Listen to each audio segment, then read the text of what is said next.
Obviously, without Jay, how are we going to try to figure out how to do this? I guess they're 2 games. Kind of what have you seen thus far for how you guys are handling it, and kind of maybe what you can improve on knowing they still going to be out for a while? We just need to find our identity and how we want to play, like our play style. I think that with him out, obviously, it's drastically different.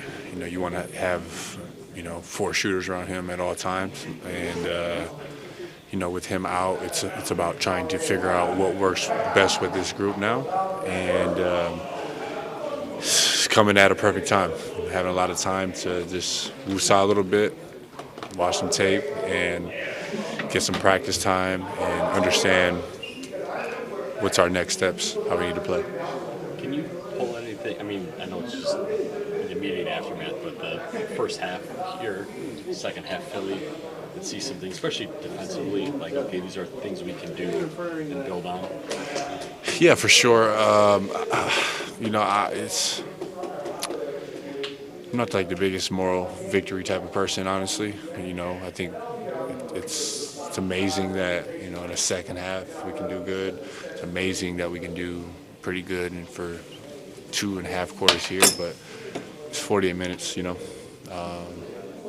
can only have so many moral victories until you got to go black and white, For you guys in zone, it feels like it's been so good for you. It has. Yeah. And then it felt like a little overload in the second half, and then some more injuries. Just what have you maybe seen tonight that if you're going to use it more, you guys maybe need to tighten up? I mean, just closing out on people. Stewart had 4 threes or something. Javonte Green had a couple. Karis LeVert had a couple uncontested, So that kind of drains you a little bit. But for the most part, I think the zone's been pretty well for us all season, Done kind of a good job of identifying who not to really guard within that zone. But you can only play zone for so much in this league. You got to man up and play. You got to play some man, We got to play 5 of them, 5. That's what we call it. You can't do it forever. So, going back to what you said to start with, Richie has 4 shooters. He gets to the line a lot. It looked like tonight yourself, Ryan, when he could scoop, get to the rim, try to draw fouls. As you move forward here, week, 2 weeks, whatever it may be, how important will that be? Where you guys can shoot it, but to get not just paint touches, but actually get up there and try to get the free throw. Yeah, 100% trying to get to the line, get downhill, find ways to get guys that,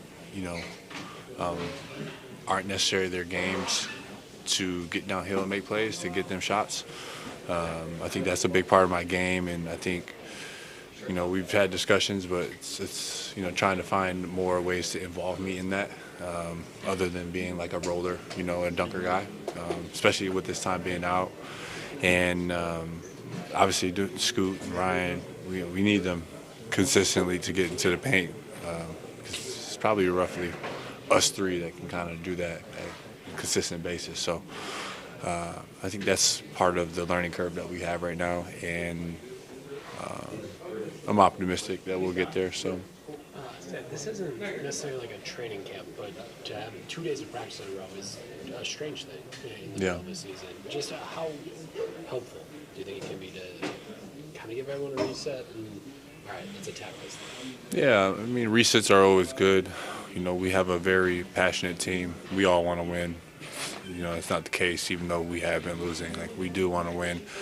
And, as a whole group, I think it's, with coaching staff as well, I think it's good to have a little break, reset, reflection time. Because in the season, you don't really have too much time to really reflect.